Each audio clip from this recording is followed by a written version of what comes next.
Hello! Happy New Year! I'm filming today's video on New Year's Eve, a time when so many of us set goals and resolutions for the year ahead. Inside of all of our hearts is the desire to live a happier life. So in today's video, I wanted to discuss some science-based and astrology-based strategies for achieving greater happiness in the year ahead. Today's scientific understandings are findings from Arthur C. Brooks, and this man is devoted to exploring happiness scientifically. He's actually a researcher and a professor at Harvard Business School, and he has written over 13 books on sort of happiness and success. Now, according to Arthur, there are 4 main things that bring happiness in life. And unfortunately, many of these things have been declining since the 1990s. I actually watched a video on this topic, which will be linked at the end of this video. On the surface, if we think, oh, what makes me happy? Maybe we might think things like, money or romance or being lucky. But his research has shown that what actually brings happiness, first of all, faith. The belief in something more, the belief in something higher. And it's really that more than anything else that I hope to offer all of you with my channel.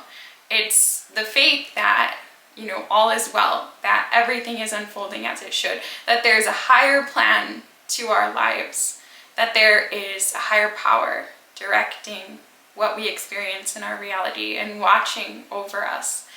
And research has found that faith, whether it comes from spirituality or from a philosophy or from a religion, that those who have a strong faith are happier in life regardless of what their life circumstances are. So you may begin today by thinking, what can I do to strengthen my faith this year? Or how can I invest maybe a little bit more of my focus, time, or energy into cultivating a strong faith? Second thing that really brings people happiness is family and feeling a sense of belonging. Maybe you can think of a family member that really you feel a heart connection with. We all are meant to belong to family systems. Many of us are physically distant from our family, and we can feel lonely and isolated rather than feeling that sense of belonging. If you've been wondering, whether you should devote more time to family or family activities, maybe you have a family of your own and you've been thinking about putting together like a sacred night of the week where you all just sit together and watch a Netflix movie or something like that. Please know that investing in family, in your family relationships, is a way to be happier. Likewise, friendships, genuine friendships. I think I heard recently that even some dating apps like Bumble have recently added a friendship option. And that's because in this modern time, we all have like these collections of sort of online friends, and yet the vast majority of people feel that they lack like close, honest, intimate connections with friends that they can sort of sit with and experience life with. And so if you feel like you're missing that, understand that investing in those types of friendships and time spent with another person will increase your happiness. I think that modern dating culture has made us all a little bit picky. Everybody's looking for the one, the perfect one. And sometimes that can push us away from having the connection face to face that we actually need for our physical and mental health. It's programmed into our biology, and even though the internet sort of emerged like 20 years ago, our biology hasn't changed to be satisfied by sort of online connections alone. don't make perfect like the enemy of good. If there's someone and you connect with that person on, some topic, maybe you both like hiking or you both have dogs or whatever the case may be, let that be enough, because we need face-to-face contact with other people. So investing in a friendship, maybe you've got someone who's like an acquaintance or a loose connection, strengthening that friendship is a genuine way to bring yourself more happiness this year. The final thing that Arthur has found is that we feel happy when we feel that our work is meaningful. I believe that we all need to have a sense of purpose, and that can come from like a traditional job, or it can come from a job that's just as meaningful but maybe doesn't earn us a paycheck, being a stay-at-home mom or helping an aging relative, where at the end of the day we can sort of say, I did this and somehow, some way it made the world a better place. So first and foremost, if you don't have work at all, actually starting to work will make you happier. It's interesting that it's meaningful work. We can't all go out there and be like, humanitarians or artists or whatever we think is meaningful. But I think the key here is to find meaning in the work that you're doing. And that meaning can be that you're advancing a skill set that you want to practice. It could be the relationships that you build with coworkers.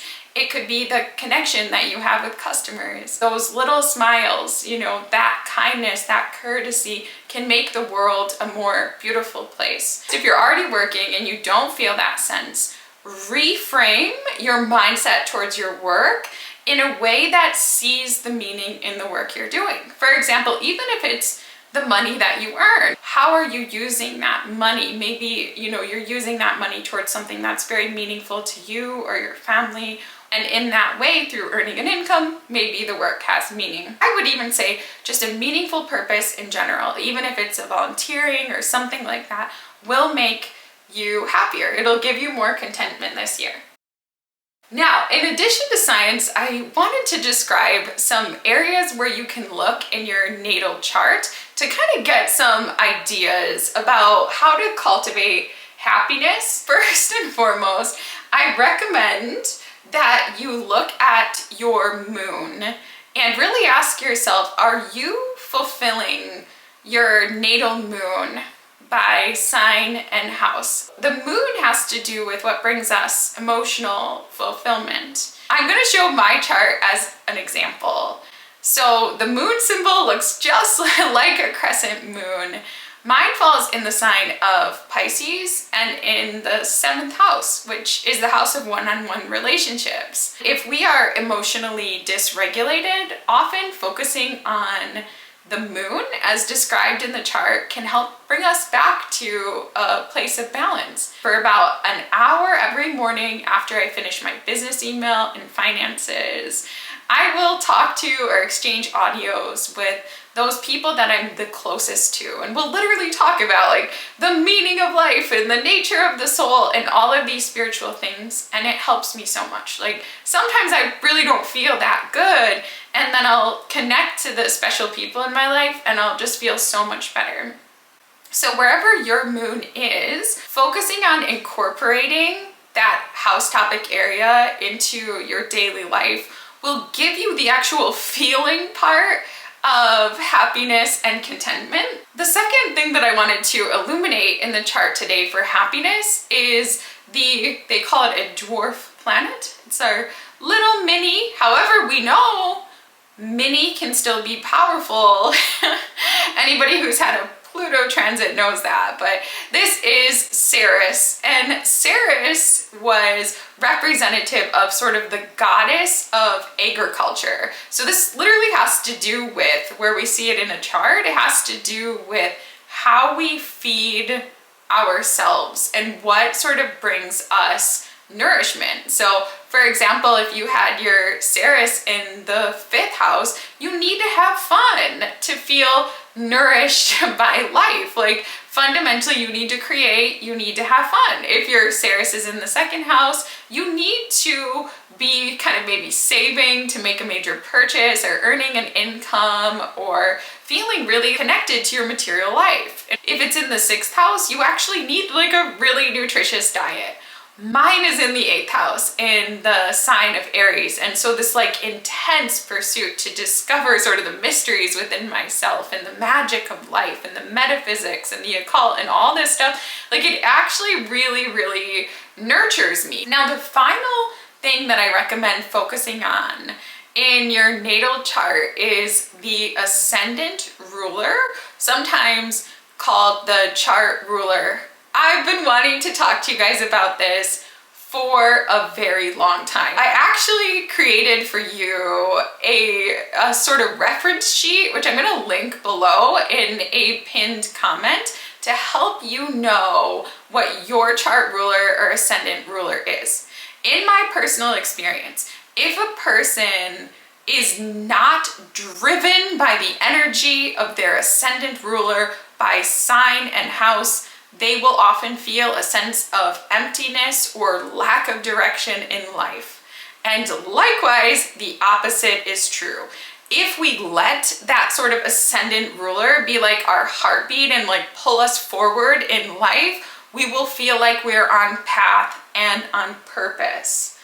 The ascendant ruler is based on the planet that rules the sign of your ascendant in your chart. So for example, if you have a Gemini ascendant, Mercury, the best planet, Mercury is your chart ruler. If you have a Sagittarius ascendant or Pisces ascendant, it's Jupiter. If your ascendant is Capricorn or Aquarius, it's Saturn. If you've got a Cancer ascendant, it's the moon, or Leo ascendant, it's the sun.